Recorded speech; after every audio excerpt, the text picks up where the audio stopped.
métodos de Paulo Freire, Bernard Lonergan y Kurt Lewin, desarrolló una pedagogía dialógica y dialéctica que promueve un aprendizaje organizacional centrado en la deliberación colaborativa. En Chile, como cooperante del CUSO International, trabajó en el Centro Jesuita de Investigación y Desarrollo de Educación entre el 85 y el 95. Integró el comité editorial de Cuadernos de Educación y fue consejero de la Red de Documentación en Educación para América Latina. En la Universidad Católica del Maule, del 95 al 2015, fue profesor titular de Teología Pastoral, Psicología de la Religión y Didáctica en Religión, director del programa de Pedagogía en Religión y Filosofía y decano de la Facultad de Ciencias Religiosas y Filosóficas. Desde 2019 asesora el equipo académico Círculo de Deliberación de las Universidades Católicas del Norte y Católica del Maule, que implementa el Diplomado en Liderazgo Ético Organizacional y Comunitaria. Actualmente aspira al desarrollo de una red de educación cooperativa para fortalecer el desarrollo de una economía solidaria ecológica basada en una gobernanza democrática participativa. Andrés Vanetti es académico asistente del Instituto de Religiosos y Filosofía de la Universidad Católica del Norte, licenciado en Educación y profesor de Religión y Filosofía por la Universidad Católica del Maule, máster en Educación por la Universidad de Santiago de Compostela y candidato a magíster en Filosofía Contemporánea por la Universidad Adolfo Ibáñez. Actualmente se encuentra especialmente dedicado al ejercicio de la docencia en áreas de ética profesional y filosofía contemporánea, y el diseño de una propuesta curricular para la integración de la ética profesional en las carreras de pregrado de la Universidad Católica del Norte. Por último, Gabriel Eduardo Santander Zamora es licenciado en Ciencias Religiosas por la Universidad Católica del Norte de Chile, bachiller en Teología y académico del Departamento de Teología de dicha universidad, donde imparte asignaturas en ética profesional, diálogo fe y cultura y formación ética universitaria. En su praxis docente ha desarrollado una propuesta pedagógica basada en el enfoque de Bernard Lonergan, a través de la cual busca que sus estudiantes, provenientes de carreras como Ingeniería Comercial, Ingeniería Civil Industrial, Información y Control de Gestión, Derecho y Biología Marina, pasen del aprendizaje normativo al discernimiento ético autónomo. Promueve procesos de autoapropiación intelectual, conciencia crítica y juicio moral, ayudando a los futuros profesionales a comprender cómo piensan, cómo deciden y por qué deben actuar éticamente. Entre 2021 y 2024 se desempeñó como capellán institucional de Carabineros de Chile, donde organizó el primer seminario de discernimiento ético en la cuarta zona de Coquimbo para funcionarios activos, oficiales y subalternos, e impartió la asignatura de Ética y Doctrina Institucional en la ESFOCAR Ovalle, promoviendo la perspectiva lonerganiana en el desarrollo del juicio interior como base para el actuar profesional y la integridad institucional conjuntamente con la normativa institucional. Participa activamente en el Círculo de Deliberación Lonergan desde el 2022 y es tutor del Diplomado de Discernimiento Bioético que lleva adelante la Universidad Católica del Maule y la Universidad Católica del Norte en Chile. Posee diplomados en docencia universitaria, en discernimiento bioético, en investigación cualitativa con apoyo en inteligencia artificial y en docencia universitaria con énfasis en IA. Actualmente trabaja en su preproyecto doctoral en educación que será presentado formalmente en la Universidad Nacional de San Luis, Argentina, centrado en ética deliberativa y praxis formativa en contextos universitarios. Bien, muchas gracias, les cedo la palabra. Tienen entonces 15 minutos cada uno, así dejamos un tiempo después para preguntas. Muchas gracias. Adelante. Bien, de acuerdo. Jim, ¿comienzas tú? Jim Morem. ¿No? No, mejor tú, entendí yo. Ya, de acuerdo, ¿O bien. no? Comienza Andrés entonces. Bien, de acuerdo, no hay problema. Bueno, en nombre del equipo del Círculo de Deliberación, para nosotros es un honor poder estar compartiendo junto a ustedes la experiencia de este equipo, digamos, interdisciplinario y también de que forman parte de distintas universidades, dos universidades con 3 sedes a lo largo de 3 ciudades. Y un poco una explicación más bien contextual de la génesis y de ciertas aplicaciones concretas del método de fondo trascendental, pero estamos más bien fundamentados en método en teología. Jim va a dar una fundamentación más bien epistemológica del equipo de fondo y Gabriel va a trabajar elementos como de tipo más bien de su experiencia profesional. Entonces,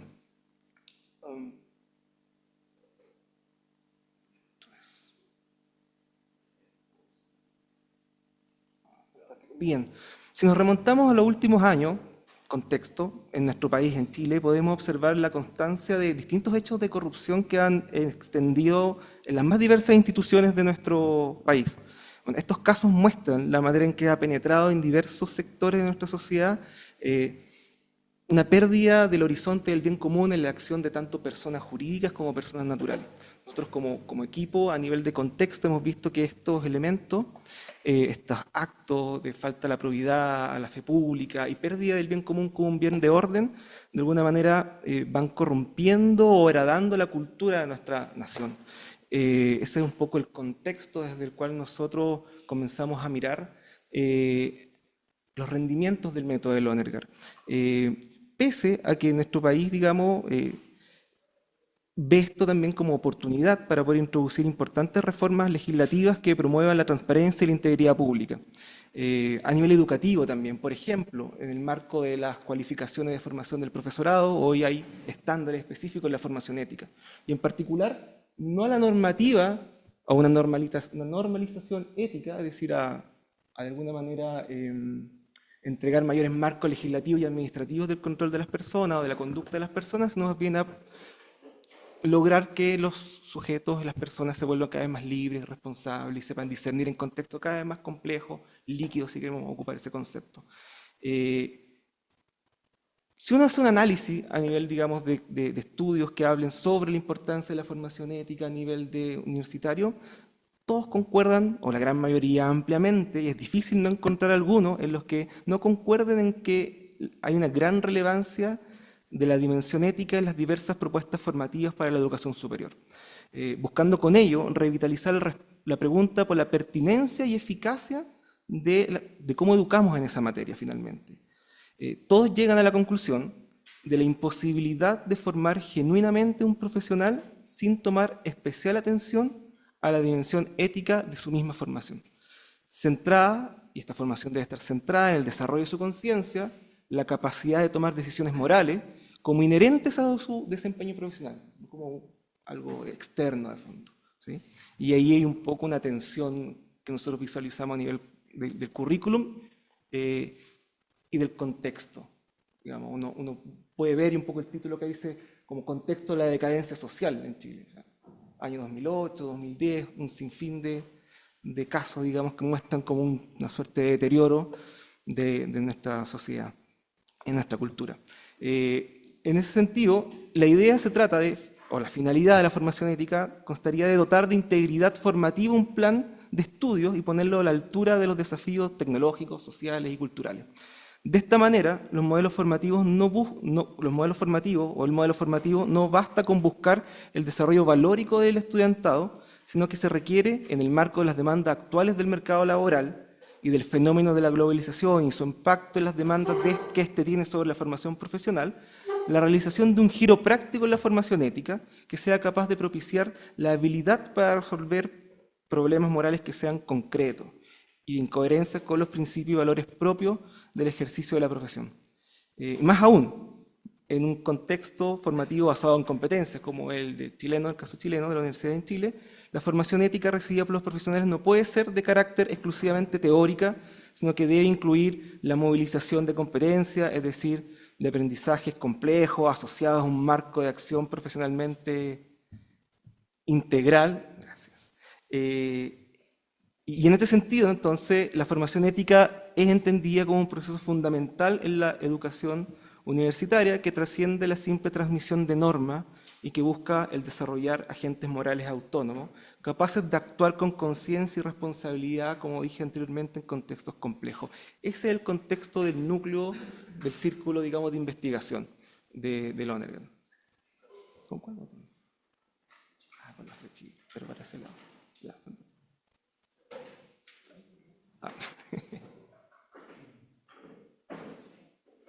Bien, súper. Excelente. Bueno, en ese contexto, un poco muy breve de historia de este círculo de investigación, surge un estudio entre Jim Morin y Francisco Correa, que es el director del Instituto de Ciencias Religiosas de la Universidad Católica del Norte, en su año sabático de fondo, comienzan el estudio de métodos en teología. Rápidamente, este grupo que parte de 2 personas comienza, digamos, a multiplicarse en un equipo más grande e interdisciplinar de académicos que de alguna manera comienzan a formar personas. Jim, Francisco comienzan a formar a otros profesores en el ejercicio deliberativo del método. Comienza a introducirse una praxis de deliberación en los cursos de ética de las distintas universidades, comienza un estudio también por parte de un miembro de la academia, de los académicos, en el acompañamiento espiritual con pacientes de COVID. Todo esto dentro de pandemia, en ese contexto. Luego, este mismo equipo comienza a desarrollar talleres, docentes en Coquimbo, en Antofagasta, en Talca, movido por todo este contexto que yo un poco intenté resumir al comienzo. No voy a decir un proceso de decadencia de la institucionalidad en Chile, búsqueda de nuevas respuestas, un contexto de COVID, de fondo, de varias crisis sociales y de cambios acelerados, digamos, de todo nivel. Hacia los últimos años, este equipo ha hecho, digamos, conversación en distintas universidades como a poder instalar la pregunta sobre cómo la gestión concreta del bien puede constituirse en un eje articulador de toda la actividad universitaria a nivel de Universidad Católica del Maule, 7ª región de Chile, Universidad de Antofagasta, 2ª región de Chile, unos 1.600 kilómetros de diferencia de un país, digamos, largo como el que tenemos. Y esas han sido las conversaciones que hemos ido teniendo de fondo como equipo. Aplicaciones prácticas del método. Como profesor asistente, un poquito mi trabajo es harta docencia y gestión. Y una de las cosas que caen es de fondo cómo renovamos la formación ética en la Universidad Católica del Norte. Porque hay mucha formación, pero factualmente no hay efectos evidentes en la cultura de fondo. Los casos siguen sumándose, de falta de probidad, malas praxis, fraude al fisco, etc. Estudiantes de distintas universidades. Y la pregunta que se hace a la universidad en ese caso es, bueno, ¿tendremos que acaso mirar la forma en la que enseñamos ética en la universidad? Y en ese, digamos, contexto llega Lonergan de fondo, o llego yo al equipo de Lonergan, por así decirlo. Cito, Bernard Lonergan invita al lector a observar, comprender, afirmar y apropiar su propia experiencia de entender. Con esta finalidad nos lleva a experimentar y diferenciar la estructura dinámica de la propia conciencia intencional que sustenta el desarrollo del conocimiento de todos los campos del saber humano. Acá cierro cita, profesor Jim Morín. Tal como lo describe Jim, nuestra propuesta formativa se encuentra sustentada en la estructura de la propia conciencia, entendida como la capacidad libre y responsable que toda persona tiene para observar y comprender, verificar, decidir y decidir en relación a la estructura dinámica de su propia conciencia intencional. Ahora bien, resulta interesante ver cómo esta estructura de los 4 niveles de la conciencia intencional, que pueden ver, digamos, en la diapositiva, es cruzada, de alguna manera, con ciertas operaciones, con las operaciones incluidas en el mismo acto de conocer. En este aspecto, el propio autor concibe que el conocimiento humano es una estructura dinámica, Lonergan me refiero, entendida como un proceso integrado de variadas actividades cognitivas interrelacionadas. A estos niveles, de este modo, los niveles que componen la estructura de la conciencia intencional son los siguientes. Lo han recomendado o lo han dicho los especialistas en varias instancias: el nivel empírico, el intelectual, el racional y el último nivel, que es el nivel que está asociado al nivel de la responsabilidad. El último nivel en donde buscamos evaluar posibilidades, deliberamos y finalmente tomamos nuestras propias decisiones. Lo interesante es que en coherencia con esa estructura anterior de los 4 niveles de la conciencia intencional, repito, con esta conciencia que es empírica, que está compuesta por nuestras sensaciones, percepciones, imaginaciones, el nivel intelectual que busca el entendimiento y el nivel racional que busca reflexionar sobre evidencias con respecto a la verdad, falsedad, grados de certeza de nuestras creencias, hacemos un cruce a nivel, digamos, de estructura metodológica con cierta, digamos, por así decirlo, una matriz metodológica a nivel pedagógico. Entonces, de alguna manera, como en la imagen muestra, tenemos los 4 niveles de conciencia, los distintas, digamos, operaciones cognitivo-lingüísticas que son como las claves seleccionadas dentro de cada nivel: observar y describir, entender y interpretar, verificar y juzgar, discernir y decidir, y luego un cruce con metodologías de enseñanza. Cómo movilizamos el paso por los 4 niveles, las operaciones cognitivo-lingüísticas que Jim va a profundizar más adelante, con ciertas experiencias como didácticas, para movilizarlas en la formación de otros. Tenemos un primer nivel entonces que implica el compartir experiencias con la finalidad de poner en relieve las experiencias previas de los estudiantes, atender, digamos. 3 minutos al hecho.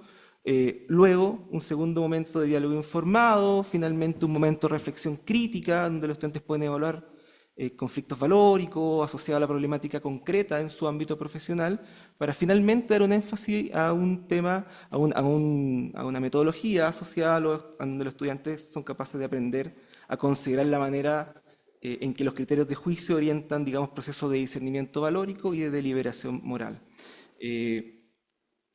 Avancemos. Bien. En la práctica, esto nos llevó a un diseño modular, sí, se ve.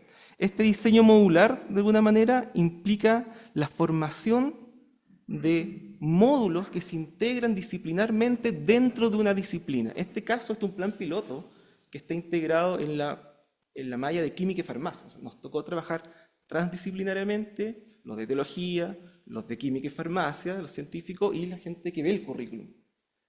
Y en ese sentido la propuesta de Lonergan tiene un tremendo potencial para poner de acuerdo y poner el fin en la X, como decían los especialistas. O sea, la pregunta es por el bien que persigue los químicos farmacéuticos, el ejercicio de su profesión en el campo profesional.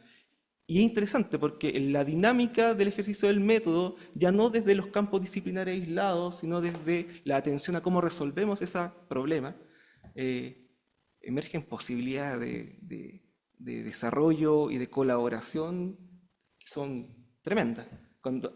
Que además funciona, como escuché muchas veces, como un metamétodo, porque de fondo no es un instrumento solamente para decidir concretamente, sino que ese instrumento es uno. Pues el reconocer que es nuestra propia conciencia la que funciona así en el acto de conocer y que lo compartimos todos, independiente de la disciplina que tengamos. ¿Sí?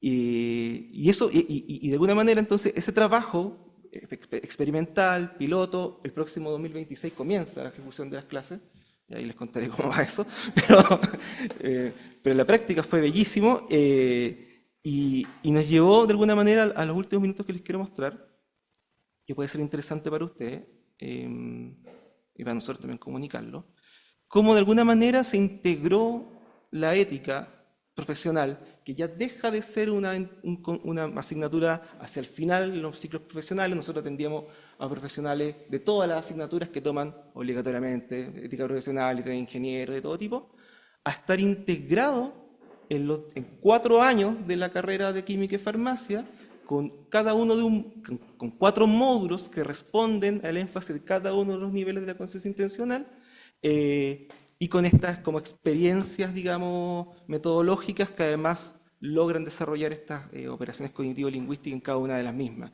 Entonces, para mirar de alguna manera, en el primer año, digamos, de química, en el ramo de campo laboral farmacéutico, ellos van a ver de fondo con énfasis en la primera, digamos, nivel de la conciencia sensible, el compartir experiencias previas, el levantar el hecho ético desde la propia experiencia profesional. Luego, en educación para la salud, nos metemos con el concepto del diálogo informado, de alguna manera como metodología que permite que los estudiantes logren entender el fenómeno ético.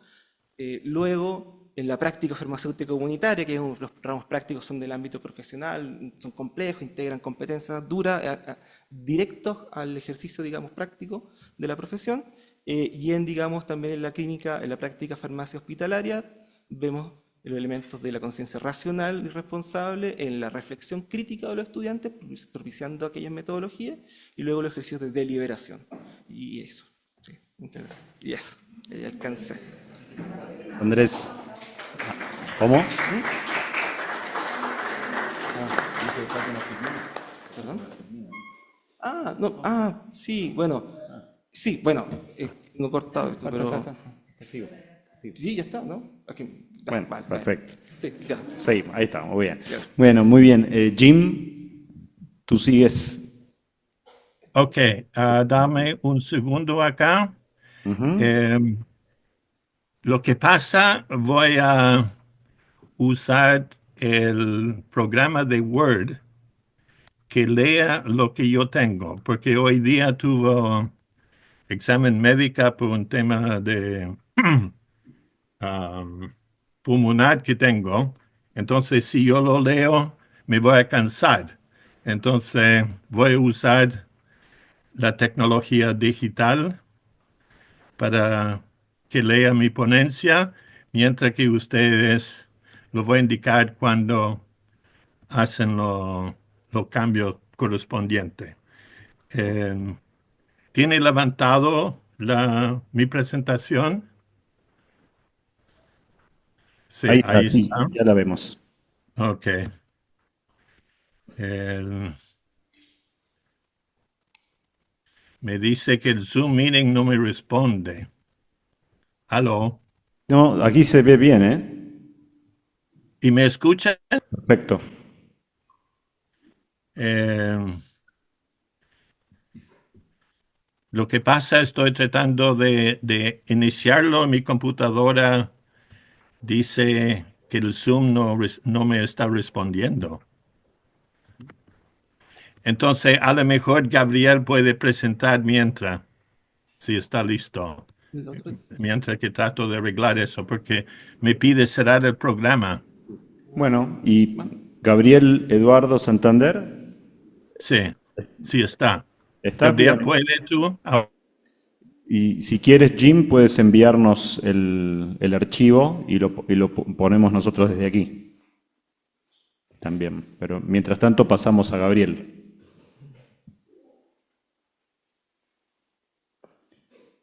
Gabriel Santander.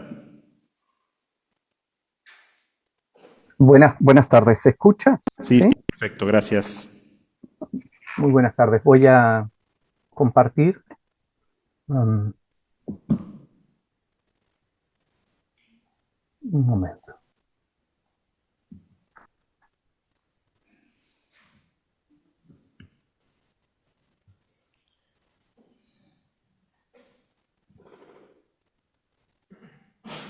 Ahí está.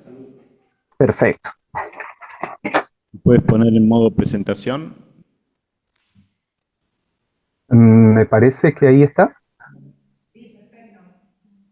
Ok, ok. Muy buenas tardes.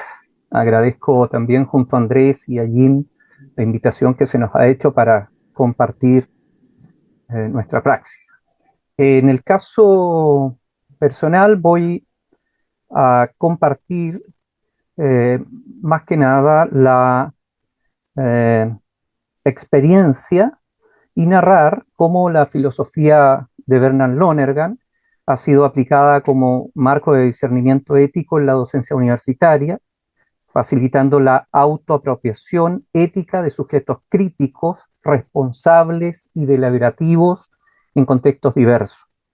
La experiencia que voy a compartir se desarrolla entre los años 2021 a la fecha, 2025, en la Universidad Católica del Norte, con estudiantes de diversas carreras, a través de ejercicios prácticos, preguntas abiertas, acompañamiento en el proceso deliberativo basado en las operaciones trascendentales de atender, comprender, juzgar y decidir, y algunas observaciones que he advertido y que compartiré ahora, y también cómo se vive el método en el aula propiamente tal. Así que la ponencia se ha titulado Facilitar la autoapropiación del sujeto moral, cómo Lonergan se volvió una práctica viva en el aula.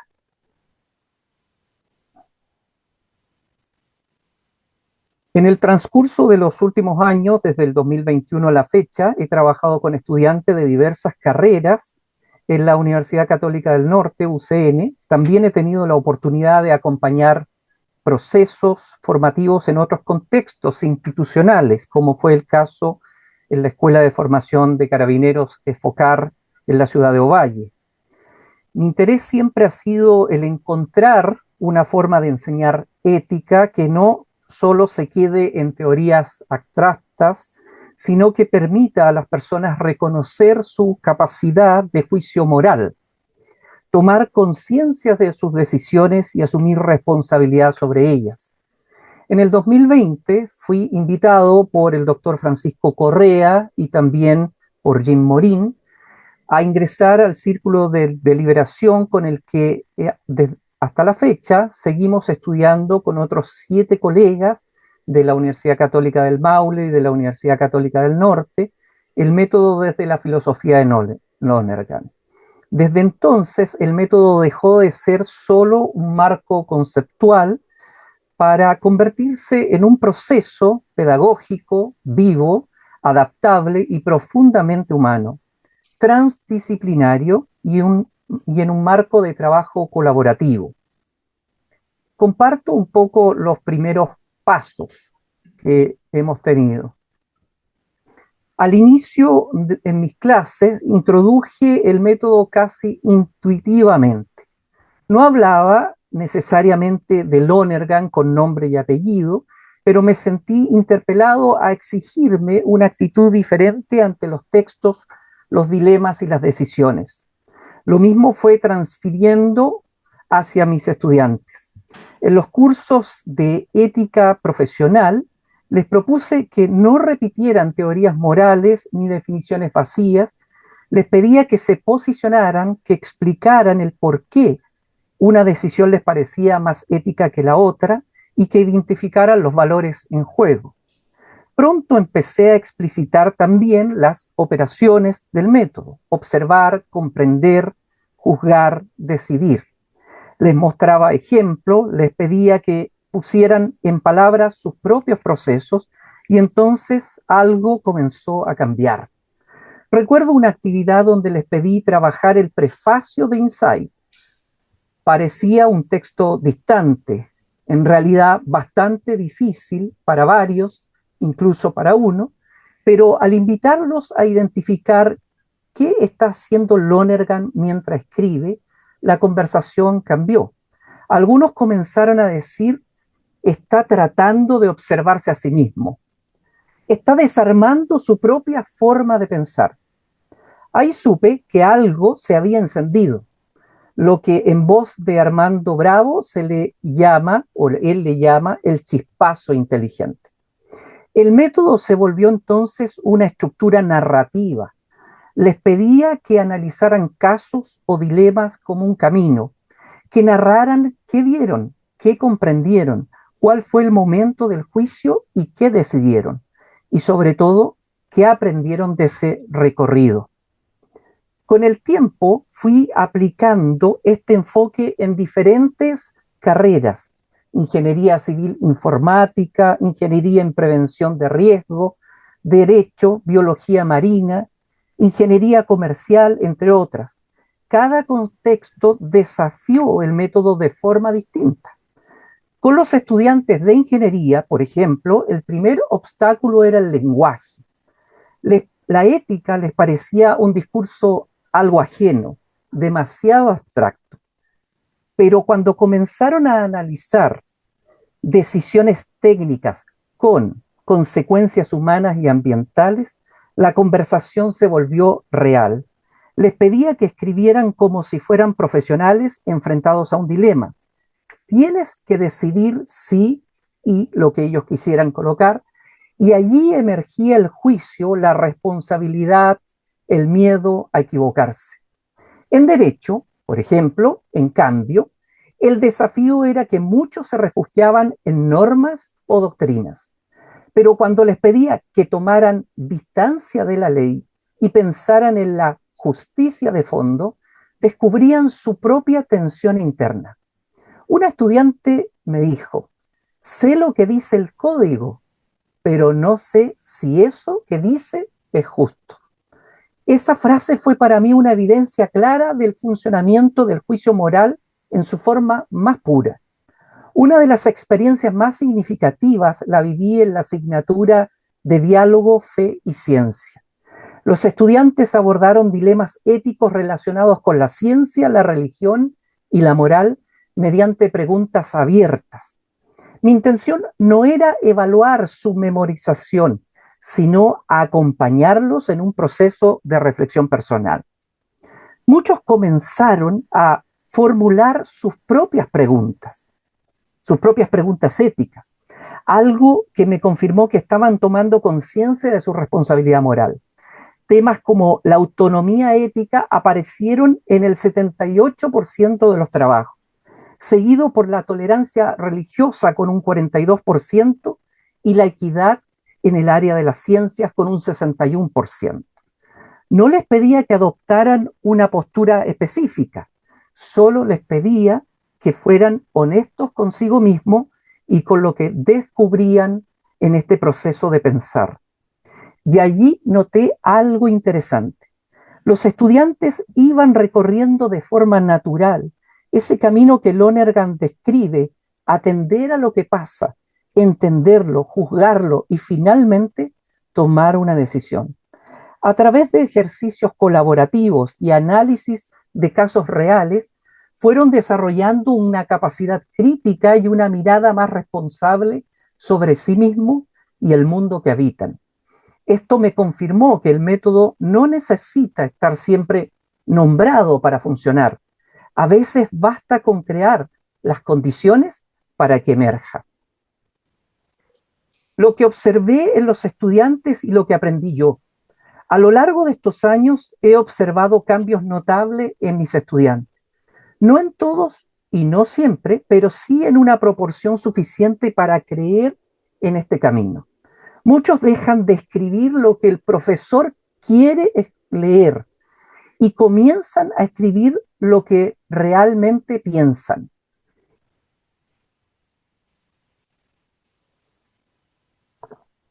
Aprenden a sostener una opinión con argumentos, a detectar cuándo repiten frases vacías, otros se emocionan al descubrir que sus decisiones tienen peso, que no da lo mismo lo que elijan en sí, comienzan a descubrir que conocen cuando conocen. Recuerdo un caso de una estudiante que después de trabajar un dilema sobre corrupción institucional, escribió lo siguiente: me doy cuenta que nunca me había preguntado qué tipo de profesional quiero ser. Solo pensaba en aprobar esta asignatura. Este tipo de reflexiones no se enseña, solo emergen.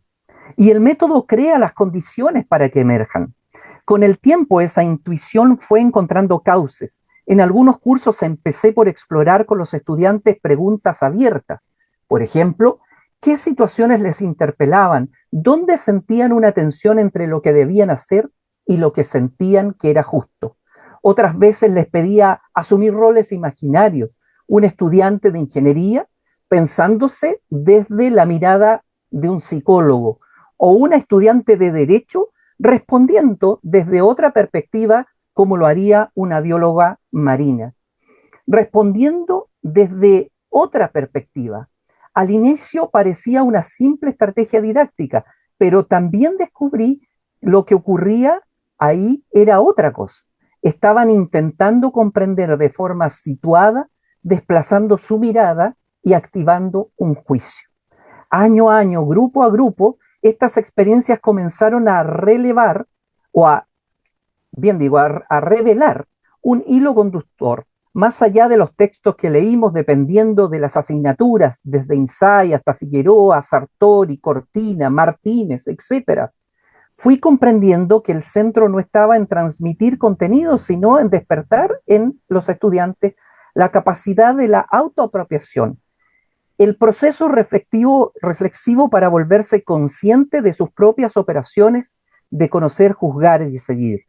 Enseñar desde esta perspectiva significaba entonces facilitar un camino donde cada uno pudiera llegar a preguntarse con autenticidad: ¿qué estoy haciendo cuando conozco? ¿Por qué lo hago? ¿Estoy siendo responsable con lo que pienso y decido?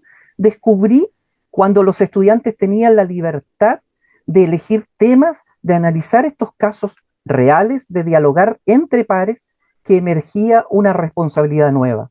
Ellos se estaban haciendo cargo de sus decisiones, no de repetir lo aprendido, sino de apropiarse de un modo de preguntar y de responder. En ese recorrido, el esquema de operaciones trascendentales fue apareciendo de manera natural en las fases de trabajo. en las correcciones, en los silencios que se abrían en medio de la discusión. Y yo mismo, como docente, me descubría atendiéndolos, intentando entender lo que querían decir, haciendo mi propio juicio sobre sus propuestas, decidiendo cómo acompañarlos mejor. Es decir, el método no era algo que solo debe enseñarse, sino que es necesario vivenciarlo uno mismo. Como Gabriel, docente, 3 minutos quedan, ¿no? perfecto. Como docente aprendí a confiar más en los procesos que en los productos, a escuchar más que a explicar y a dar espacio al silencio como parte del aprendizaje y sobre todo a entender que la enseñanza ética no es transmitir contenidos, sino acompañar procesos de discernimiento. El centro no estaba en transmitir estos contenidos, sino en despertar en los estudiantes la capacidad de autoapropiación.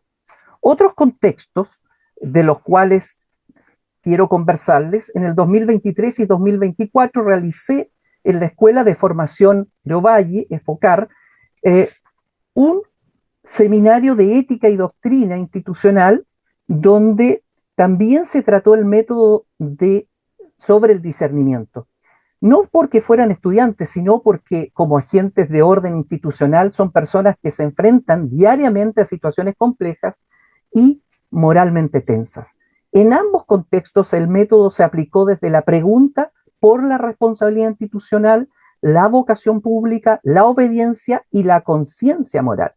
En este contexto más institucional y normativo, la misma filosofía se volvió un medio de escucha al hablar de ética en este espacio donde prima la jerarquía, el orden, la obediencia.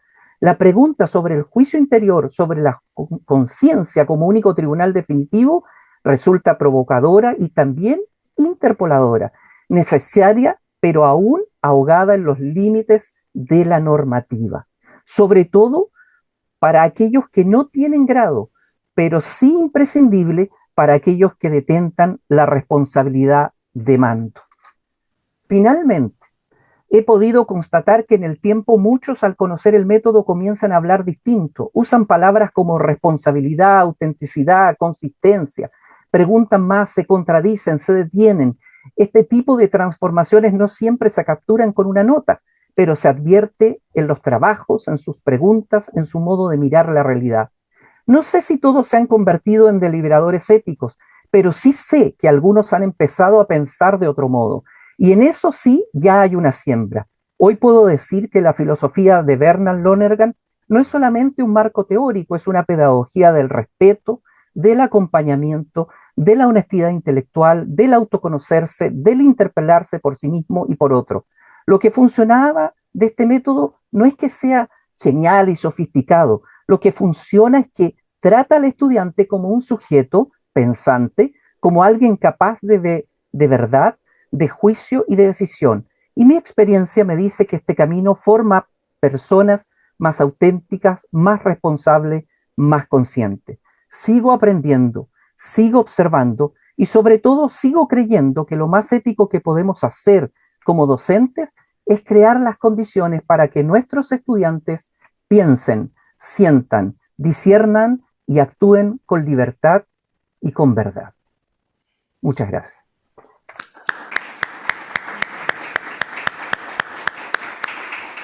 Muchas gracias, Gabriel. Bueno, Jim, ahora. En esta presentación, quiero analizar cómo la función normativa del método trascendental articula la diversidad de actividades que realiza nuestro círculo de deliberación. Estas incluyen el diseño de cursos en ética aplicada, la creación de actividades de aprendizaje significativos, la paulatina armonización transversal de la deliberación ética en diversas unidades académicas, la gestión estratégica de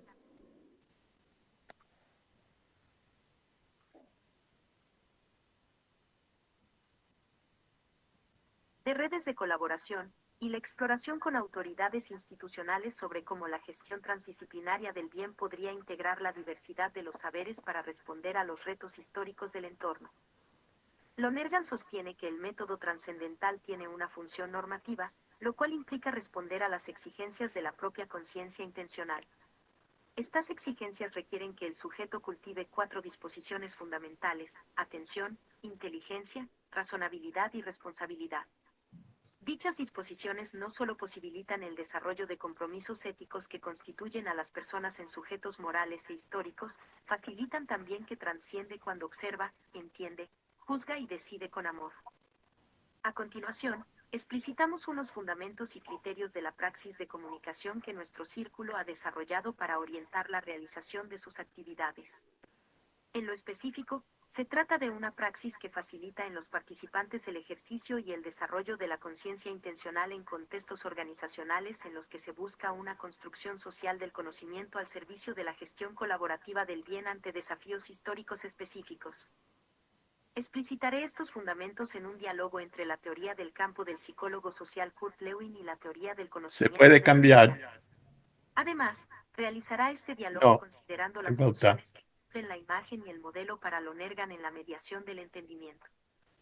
La imagen ejerce una función prerracional, en tanto evoca sentimientos, intuiciones y la aprehensión de valores antes de que estos se formulen en ideas, conceptos o teorías.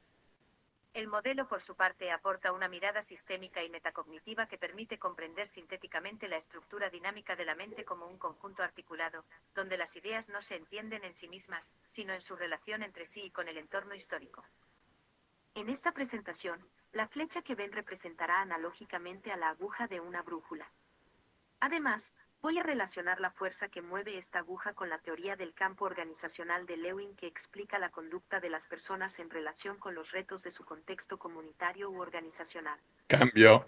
Lewin concibe el comportamiento humano como el resultado de la interacción dinámica entre la persona y su entorno, dentro de un campo vital organizacional.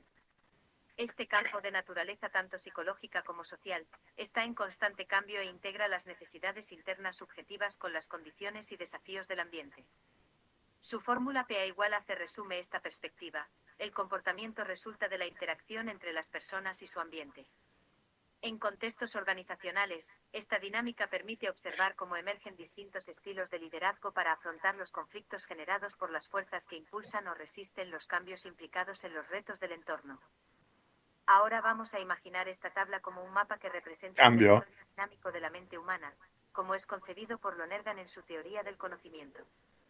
A través de este ejercicio analógico, que compara una brújula y un mapa con la dinámica de la mente en un campo organizacional, propongamos acercarnos a las funciones que Lonergan atribuye a la imagen y al modelo como mediaciones fundamentales del entendimiento en la construcción del conocimiento y del bien humano. Con este mapa conceptual podemos articular la psicología de campo de Kurt Lewin con el análisis de la intencionalidad en Lonergan. En este marco, revisamos la incertidumbre en cuanto influye sobre cómo la afectividad anima a la conciencia y a la comunicación en la gestión del conocimiento y del bien humano. Esto se articula con la noción de campo vital organizacional de Lewin, en cuanto los desafíos del entorno afectan la conducta de las personas en tanto éstas interactúan, deliberan y actúan frente a tales retos. Lonergan concibe un modelo como un conjunto inteligible de términos y relaciones que en el ámbito de las ciencias humanas, la filosofía y la teología, cumple una función análoga puede a la cambiar. que desempeñan las matemáticas en las ciencias naturales. Mientras los números permiten cuantificar, medir e interpretar observaciones empíricas según leyes establecidas, un modelo lingüístico facilita observar la cualidad de los significados y valores que emergen en la comunicación humana ante los desafíos históricos. El lenguaje no solo describe la realidad, sino que contribuye a configurarla, es decir, a hacer emerger y desarrollar su sentido y valor.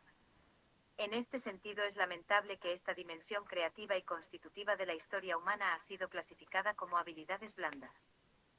En un contexto organizacional, este proceso requiere prestar atención colaborativa a los retos que interpelan. Es un proceso heurístico en cuanto está animado por el deseo de conocer, y se orienta mediante preguntas hacia lo aún no comprendido. Es también crítico pues exige un conocimiento objetivo de la realidad sustentado en criterios de juicio fundados y compartidos. Finalmente, la conciencia moral, en su práctica de gestionar el bien, tiene un carácter dialéctico en tanto enfrenta tensiones y contradicciones, las examina con apreciación crítica y busca integrar los aciertos mientras corrige los errores. Cambio. Pasamos ahora a examinar en este mapa lo que Lonergan llama la relación de términos dentro de un conjunto sistémico, lo que ha servido como modelo para orientar el desarrollo de las propuestas educativas de nuestro círculo de deliberación. Primero, comenzamos con cómo Lonergan pone atención sobre el dato la conciencia intencional que anima a cada persona como sujeto social sensible, inteligente, racional y responsable.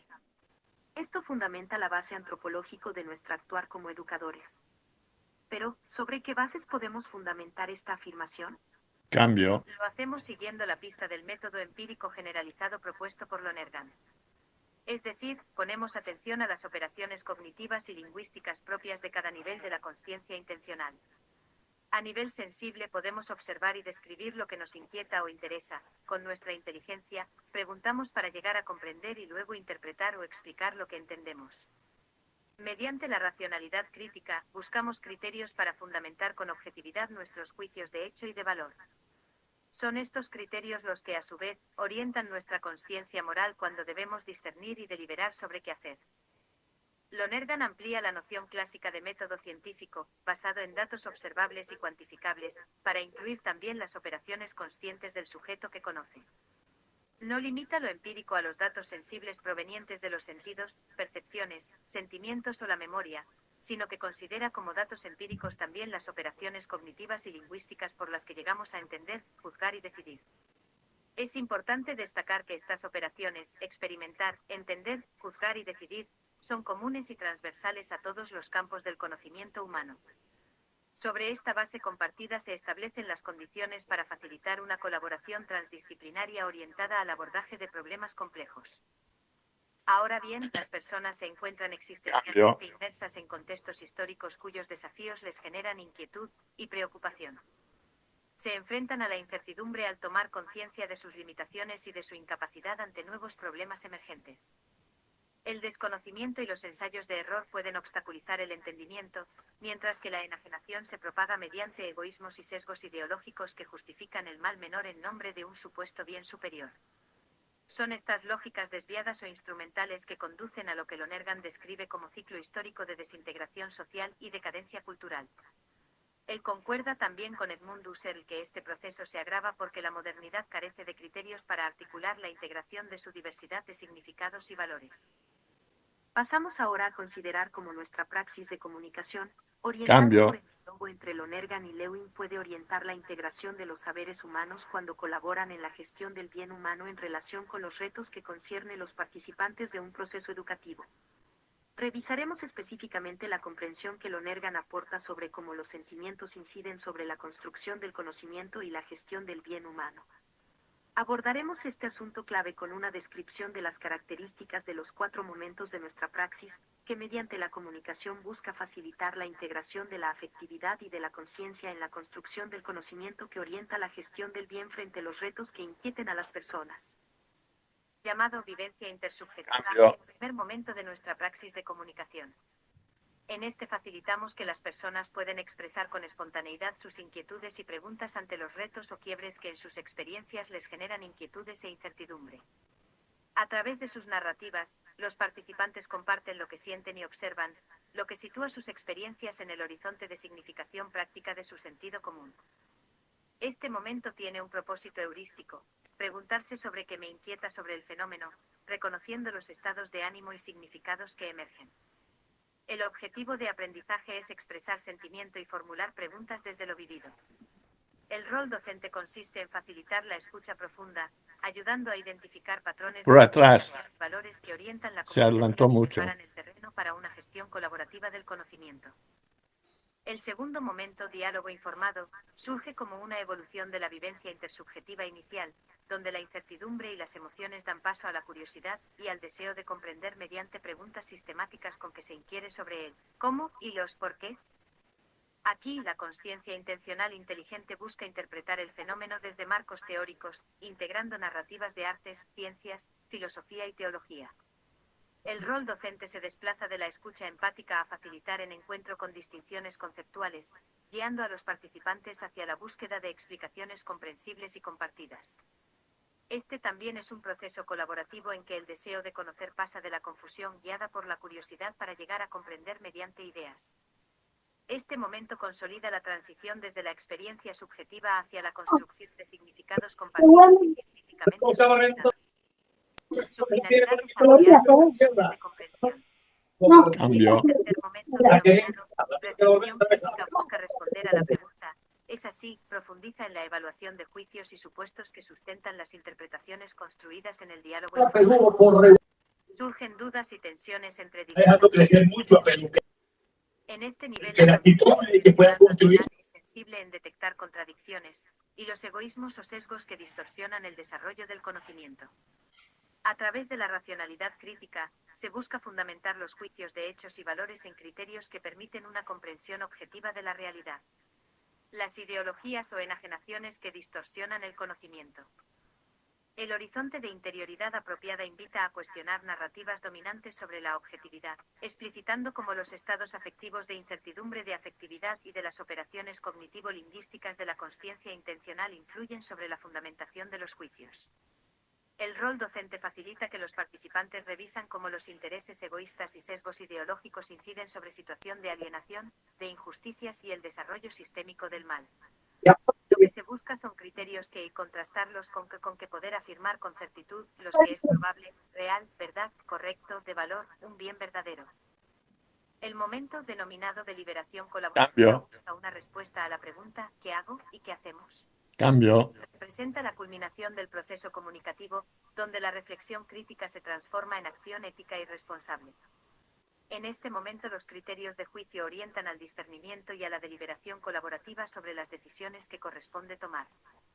Frente a las situaciones que corresponde responder surgen tensiones y conflictos entre fuerzas que favorecen o resisten los cambios propuestos.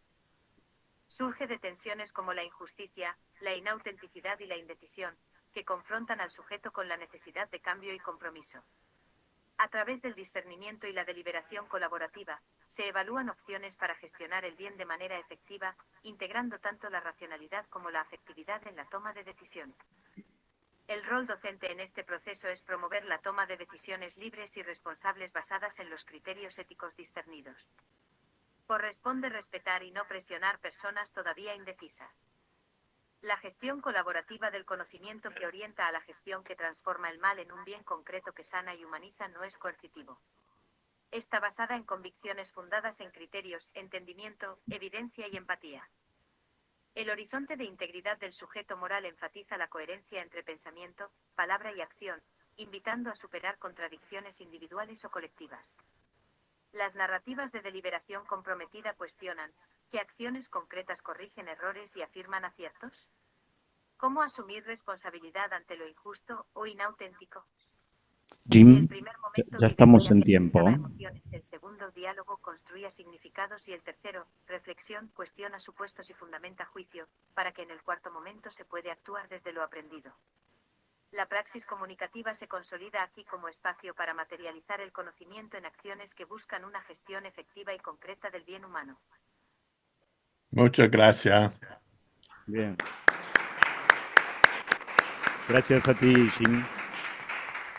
Bien, ustedes saben que en Insight, Lonergan define a la metafísica como la concepción, afirmación e implementación de una heurística integral del ser proporcionado. Así que quisimos terminar el taller con ejemplos de implementación, porque hacer metafísica para Lonergan es esto, es ponerlo en práctica, si no nos quedamos en los niveles anteriores. Tenemos 4 minutos para intervenciones o preguntas para los miembros del panel.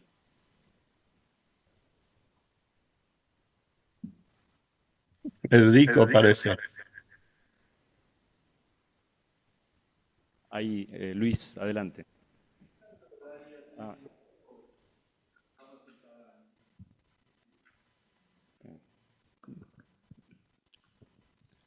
Sí, preguntaba qué carga horaria, habías mostrado año a año que había distintos contenidos, ¿qué carga horaria llevan? Sí, lo que se hizo fue traspasar un curso de 2 créditos, 2 SCT, que son aproximadamente 17 semanas, una carga horaria de una clase de 90 minutos a la semana, por 17 semanas, y dividirlo en 4 módulos, con la intencionalidad que mencioné, y de integrarlo de fondo a esta asignatura en particular. Entonces, en cada módulo la idea es que haya un proceso de codocencia. De hecho, los resultados de aprendizaje, contenido, bibliografía y evaluaciones del ámbito ético están dentro del programa de química, en el fondo.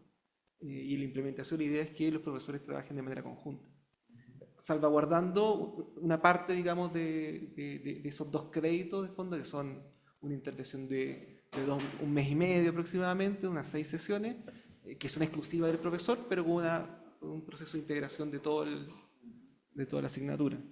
Paco. ¿Nos podrían compartir brevemente cómo fue el apoyo institucional? O sea, ¿cómo lo consiguieron? De acuerdo. Iba a ser la misma pregunta. Sí, que cómo consiguieron el apoyo institucional. Supongo que no dieron dinero, no. Sí, mira, la verdad es que fue es la institución la que a través de un comunicado, de una digamos, instructivo, exige la transversalización de la ética de todas las carreras nuevas o que comiencen un rediseño curricular. No dice cómo, dice hay que transversalizarlo, esto ya no puede ser de fondo aislado, hay que integrarlo en cada uno a lo largo de todo el itinerario formativo de los estudiantes. Entonces, ellos dan la ordenanza de fondo de que eso tiene que ser así, y claro, los apoyos institucionales han ido de fondo de pronto también en este proceso iterativo o dialéctico, de decir, bueno, esto hay que diseñar, cuáles son los recursos que tenemos, con quién contamos, hay que formar profesores, la lámina que había quedado pendiente, que hay que formar profesores, y hay un diplomado que diseñamos en esa praxis docente.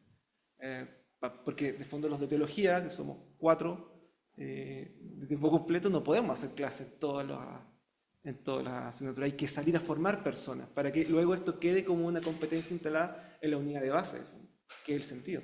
Pero ustedes se montaron, digamos, sobre esa disposición, ¿es correcto? Sí, sobre un instructivo, claro, y que comenzamos, digamos, a implementar hace unos 2 años atrás. Sí, sí. Adelante.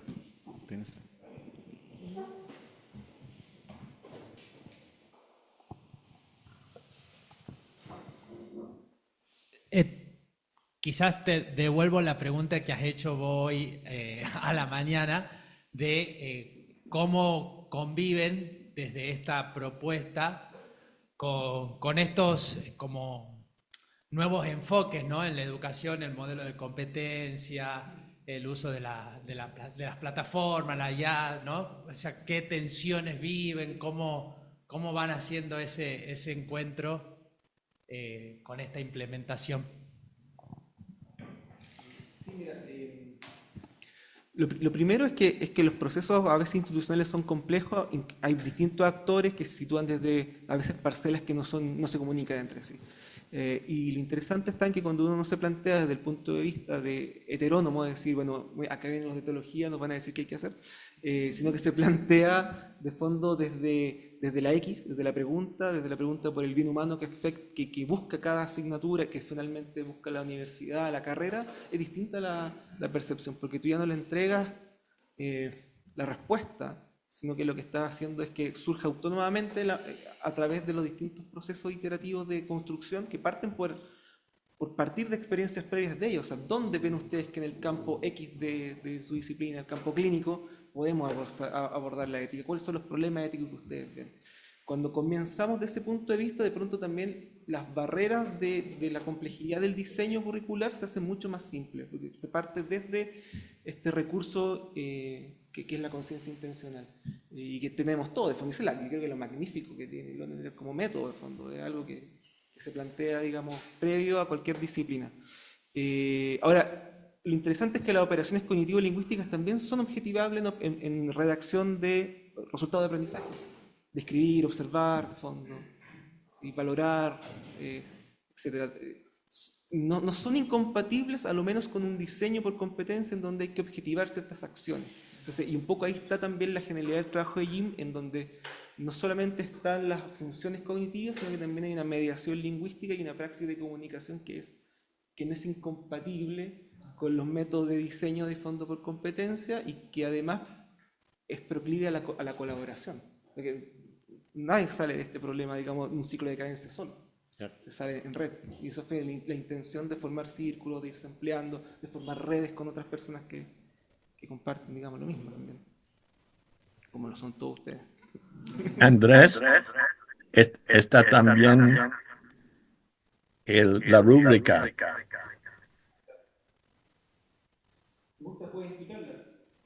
Brevemente.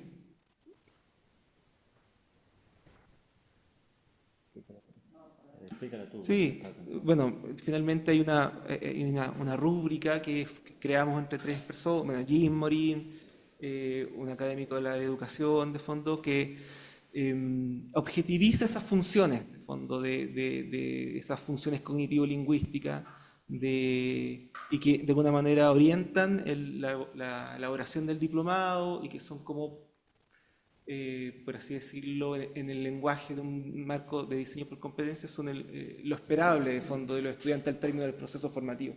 Entonces, de alguna manera, el gran fantasma de estos diseños es, bueno, ¿cómo evidencio que el profesional X es competente en el campo específico profesional? Y esa rúbrica logra objetivar aquellas, digamos, funciones. A grosso modo. Excelente. Bien, con esto entonces cerramos este último panel. Excelentes presentaciones.